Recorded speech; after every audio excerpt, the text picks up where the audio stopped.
Ingat tuan-tuan, sebulan tak kuliah ni. Kan? Kuliah kemarin pun hari ni boleh lupa. Tambah sebulan tak kuliah.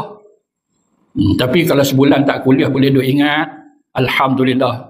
Power lah ingatan kita, tak perlu kismih minda pun. Tengok orang kadang-kadang dia perlu kepada sesuatu untuk kuatkan ingatan dia. Ada setengah tak payah. Kalau aku kata kismih lagi tumpui, tu dia. Jadi kata apa? Orang tak sama.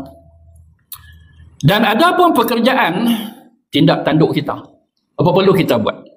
Maka iaitu bahawa engkau pakai segala nikmat itu pada yang disuruh Allah Ta'ala.